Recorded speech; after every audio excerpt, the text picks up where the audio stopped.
सूर पारंब्याचा खेळ अलीकडे कुठे दिसला नाही. या वाक्याचा प्रकार व काळ आपल्याला ओळखायचा आहे. ठीक आहे. बघा, एकीकडे प्रकार दिलेले आहेत, एकीकडे काळ दिलेले आहे. सूर पारंब्याचा खेळ अलीकडे कुठे दिसला नाही. वाक्य नकारार्थी आहे, हे तर क्लिअरच आहे. झालं. आता आपल्याला काळ ओळखायचा आहे.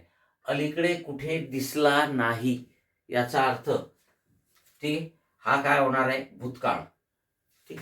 दिसत नाही वर्तमान काळ, दिसला नाही भूतकाळ, दिसणार नाही भविष्यकाळ. आणि म्हणून 1 नंबरचा पर्याय हे काय असेल, आपलं उत्तर असेल.